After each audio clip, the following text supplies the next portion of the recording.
Welcome back to Injustice.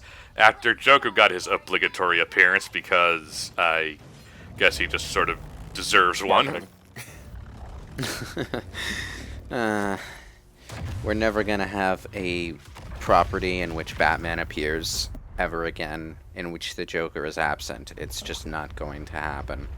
Yeah. But yeah. here's something we weren't expecting, at least until it was revealed pre-release. Swamp Thing. Swamp Thing. Of all the characters, I guess this was part of their quota for obscure characters for the roster, but I was expecting this to be a character I didn't like, but surprisingly, I find him pretty interesting. He's a fun character to play as. In what sense? As a playable character, or as just a character in general? Both, actually. Because I haven't seen anything Swamp Thing related in years, and as yes, you showed us at MomoCon the PSA. The PSA announcement, which is like, if you haven't seen it already, go and watch it, because it's pretty goddamn ridiculous how this thing just creeps out of the swamps and tell two kids, don't put plastic in the swamp. It takes years to, it never degrades. Are you really that busy, Swamp Thing? Well, you need to get YouTube Swamp Thing.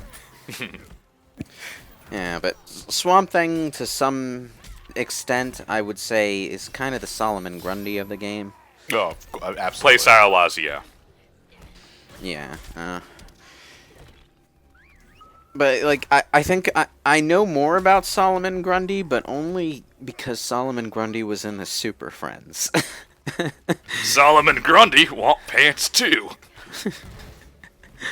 Oh, man. But, Swamp Thing has the oddball effect of being an additional good guy, though, because of the weird balance of this particular world. I mean, he's a good guy that horribly misunderstands the actions of our heroes for 5 minutes, so we can have a fight against him. That's just fighting games in a nutshell, though.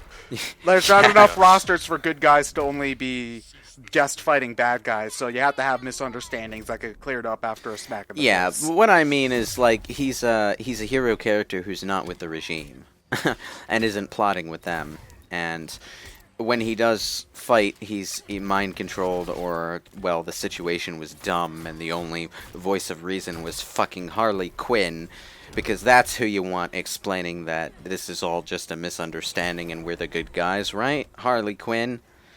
Well, I mean, that's totally believable coming from her. And I love how his down animation is just him sinking into the ground. Yeah. And she's just like, okay, calm down for a second. Those guys were the ones making poison in your swamp, and Swamp Thing is just like, oh, yeah? Okay. Oh, really? Okay. I mean, Green Arrow and Dinah are with you, so I guess I'll trust you. I mean, if he can just pull vines out of anywhere in the swamp, then why didn't he just drown Harley Quinn to begin with? You're going to ask that question about a lot of things in this game. I don't know, man. There's something very Super Friends as seeing Scarecrow escape in a swamp boat. I like Swamp Thing, though. He's got a lot of presence. Unfortunately, you don't play as him during the story mode, I don't think. Nope, not once. Yeah, he just... He only shows up twice. Once here and then once later. Yeah, and the second time, he's mind-controlled by Brainiac. Because reasons. Yeah, why Brainiac pulled him specifically up, I don't know. One thing that I find interesting about the S symbol on Supergirl's costume, and this was true in the New 52 comic as well, she has the S symbol that Superman wore when he was a blue energy thing. If anyone remembers that odd. Let's era. not. Are you try talking to about remember Electric this. Superman? Yes. And that's going to come up again later, because Superman's costume, when he gets his costume back, has the sort of head helmet design that the energy containment suit used to have. It's very bizarre that they brought that back as a design element for this game. A part of me kind of misses the S on the cape. Like, to me, that was more of a '70s thing, and definitely an older comic book style thing. I think it's a New 52 element for Superman's costume, though. It's no, it's not. No, it's been like that since Christopher Reeve. Yeah, there's always been there's been a yellow S on his cape. So Supergirl only just showed up, like, now. In A little while ago, yeah. Yeah, she showed up on Earth, and because she hasn't been here, Wonder Woman and the other regime Black people Adam. who are hiding out here, Black Adam and all of that, they're hiding out in Magicville, basically, where no one can find them because Black Adam rules here. And well, since Supergirl is seriously out of the loop, she's been fed this bullshit story about what the regime stood for and how it all fell apart. Yeah, so she's just trusting Diana and Black Adam just because. Yeah. Well, to be fair, this is basically the same story every time Supergirl has an origin story in the comics. She's totally out of her element, weird stuff happens, and she's thrown for a loop for a couple story arcs before she sort of falls into a rhythm and they forget what they were trying to do with her, and then the Red Lanterns happen and it becomes really stupid. Wait, no, I'm just projecting my hatred of the New 52 story arcs. I'm sorry. So was Bruce Wayne elected like president of the world or something? Not really. He's not really in charge of any political stuff because he doesn't want to be seen as the Superman again. Yeah, because the regime fell, and Batman was already exposed as Bruce Wayne well before that on Twitter, according to the comics. But because Batman was publicly, part of the reason Superman got locked up, Bruce Wayne was able to step out and become a public figure again. And while he's not a political figure per se, one thing Bruce Wayne has always done is use his status as, rich playboy guy to push social agendas that he has a particular affinity for. But, if there's something I did enjoy from the comics is how Superman ousted Bruce Wayne out. Fucking Twitter, man. I thought that was so funny. Now, Hi, Grodd. Early on in Injustice 2's pre-release info dumps, I thought Grodd was going to be the main bad guy, which would have been really strange, but I'm surprised they brought Grodd back of all the villains. I mean, Grodd is sort of a butt monkey villain in the long term. Yeah, because he's a big gorilla. Yeah, he's a big talking gorilla with mind control powers, essentially, and it's hard to take that seriously. But Grodd does have some serious story arcs in the comics. It's just they're few and far between. It's kind of like I guess the other rogues would be too hard to implement. Yeah, I guess. Even though we have Lenny here. It's just like if they're gonna bring back one of the two talking gorilla bad guys, I would have thought it would be Ultra Humanite before Grodd. Well, more people know who Grodd is than Ultra Humanite. Yeah, I know. That may also stem. I only know Ultra Humanite from the Justice League cartoon. So yeah. So Grodd's quote unquote popularity may just also stem from the Flash TV series being popular. Well, so. You say that, John, but I only know Grodd from the Super Friends. So. You see, I at least have some history with Grodd in both the Justice League cartoon and the Flash. Well, comics. I tell a lie. I saw about 2 seconds of Grodd in Superman, Batman, Public Enemies. I think you were watching Planet of the Apes. No, it's Grodd was in Justice League, so. It's a comic arc that got an animated adaptation. Grodd mind-controlled a bunch of supervillains at one point to collect on the bounty that Superman and Batman had going on them. But he only appeared for about 2 seconds and then got his lights punched out, which is basically the story for half the characters that show up in that storyline. Also, Cheetah's in the game. Well, we gotta put more Wonder Woman stuff in the game. Well, yeah, they've got a Wonder Woman movie out, so yeah, let's remind everyone that Wonder Woman has an actual arch nemesis villain thing that pops up from time to time. Cheetah is her arch nemesis? Sort of. It never kind really. It's like it's sort of like the one villain that I see associated with Wonder Woman, but Wonder Woman's villains tend not to have an identity of their own because half of them are Greek mythological figures. Cheetah's like the one super villain that Wonder Woman has that people know. Well, thanks to Super Friends. Yeah, sort of. I mean, Cheetah also shows up at the end of the Wonder Woman animated movie as that, more adventures are coming teasers, yeah. Yeah. Also, Deadshot's here because Suicide Squad. He never takes his mask off, though, so we don't know if he's Will Smith. Yeah. Anyway, yeah, you get these timed choose your fighter moments where you can pick whichever one you're gonna fight as. Don't get used to playing as Black Canary in the story mode, because she just sort of vanishes after this, along with Green Arrow. But, you know, Green Arrow's a bit less painful because he had a lot of prominence in the previous game. And, you know, I would have liked to see Black Canary have some more screen time in the story mode to establish her character, since she's a new face to this game series and everything. But no, why not? Nope, gotta have more Batman.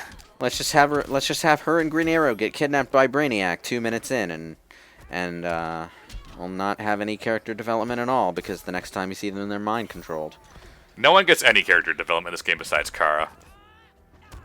No, I'd say, like, they try their hand at developing a lot of characters, but only a few are developed effectively. Okay, Black Canary, we get it. This is a game developed by Mortal Kombat. You don't have to channel Johnny Cage to game developed by NetherRealms. I'm sorry, Mortal Kombat's developer. So, but like that like kicking move is something that Johnny Cage does like every other fight. So I've noticed that every time you get someone down to half health, they pause the fight for them to make a snarky comment. Is that distracting at all? No. It's sort of like a round break, essentially. And it basically, instead of having round 1 and round 2, you have breaks between health bars. Yeah. The Mortal Kombat 10 does that. Injustice 1 did that. It's something you learn to expect, and it's like when you know if you're on the receiving end, it's a moment that you get to bounce back. Yeah, so if it happens like, during in the middle of a very long, hard-hitting combo, you don't take any more health. Yeah. It's also like for the attacker, it's like you gotta watch that health bar and make sure you don't blow something really big on the last sliver of health, you know? Because Bane. Yeah. Oh, Bane's in this game. Was Bane in the last one? Yes, he was. Yeah, he was. Okay. I had a feeling he was. 'Cause Arkham Asylum and all that. Of course, obligatorily, Bane makes a back-breaking reference in this. Because that's all he's known for. Listen, it's part of his contract. He has to do it. As you know, they could do some more stuff with Bane. Reference something from the goddamn animated series. No. Yeah, like when he broke Batman's back. No, that was No, I'm kidding. comics. Yeah, I know, it's Nightfall. I like that Which line. I would read if it weren't so goddamn long. I like that line about it being his favorite arrow. I don't know. I just like Oliver's personality in these games. Well, Oliver has basically always just been snarky Batman, so. Yeah, I know. He's Robin Hood, essentially. Batman in the Marvel Universe. He's Robin Hood. That's all there is to it. Yeah. But, well, they're pushing a lot more Green Arrow-related stuff in this game. Not in the story, though, because Green Arrow and Black Canary are both just kind of not there. But, I have no doubt that Black Canary being playable in this game was a move to promote Arrow. Most likely, yeah. Yeah, and Supergirl pops up as well, and that's in the same universe. And the Flash was already in there, so that's half their job already done. Aren't they not technically in the same universe, but are in No, Supergirl's part of the quote-unquote Flareverse, yeah. The television universe has, well, 2 universes to itself, I think. And, there was a crossover between them, so they're, like, in the same multiverse. But, the cinematic universe, the movie universe, is in its own continuity. Yeah, well, So, that's just kind of like if you're gonna... The whole multiverse TV thing, that's always just been something about DC I've never really liked, is it's just like, okay, we're gonna have, like, 50 million universes within the same universe. Oh, and you say that's a thing about DC, as if Marvel doesn't do it too. Well, they're much more separate in Marvel's case, where Ultimate is Ultimate and regular is regular. Except for that time where they crossed over a bunch, and now they're the same thing now. That was just because aside from Ultimate Spider-Man, nothing in Ultimate Marvel was actually any good. So they just kind of wanted to take what was good and that story arc where like 6 billion Spider-Men all crossed over into the same storyline says hi. I mean, that was more effective than Change, Leah Pardon. But still. That was the best part of that entire event. Oh no, my Mountain Dew! Jeez. Well, that was a badass takedown, but Black Canary doesn't really do anything else after this. Hi, Dr. Fate. Embrace Jesus. No, that's a rune, not a cross. That's an Ankh. Yeah. Egyptian symbol of life and all that, but... did I say like? Yeah. Oops. Dr. Fate, by the way, is another character who gets fuck-all character development in this storyline. Nope. Which is a damn shame, because, you know, this was their chance for me to become actually interested in Dr. Fate as a character. Yeah, I'm the DC guy, and even I know barely anything about Dr. Fate outside of the animated stuff. I know fuck all about Dr. Fate. So, yeah. He's got it. He doesn't have a spear, but he has a magic helmet. Like, you know, that's, it's a missed opportunity, because they could have done some stuff with this guy, and it probably would have been a good way to sort of answer Doctor Strange in a small way.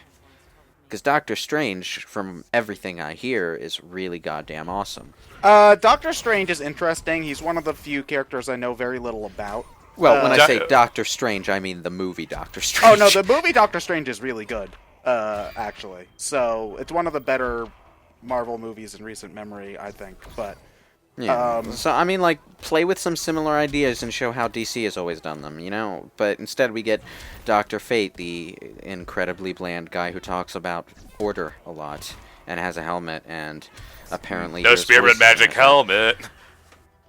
Yeah.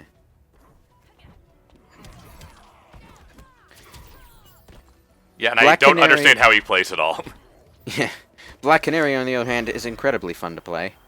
And that Scream is badass. I believe Dr. Fate to be more of a trap character, because you can materialize the Ankhs. Yeah. Yeah. And detonate them, I think, at a later time, and, you know, that you're essentially just playing mind games. Yeah, but I'm nowhere near good. I'm nowhere near good enough at these games to actually use them effectively. So. Yeah, and unfortunately, trap characters are sort of high difficulty characters to get into in fighting games in general. Yeah, they're the kind of person you have to spend, like, days and days and days and days practicing just to get a handle on. Well, and then you have to spend like almost your entire match just trying to read your opponent. Yeah, well, you have to get really good at the character, but then you have to get really good at the game as well. Otherwise, the character is useless to you. So, ironically, yeah. in Ultimate Marvel, I believe Doctor Strange is the trap character in that too. So,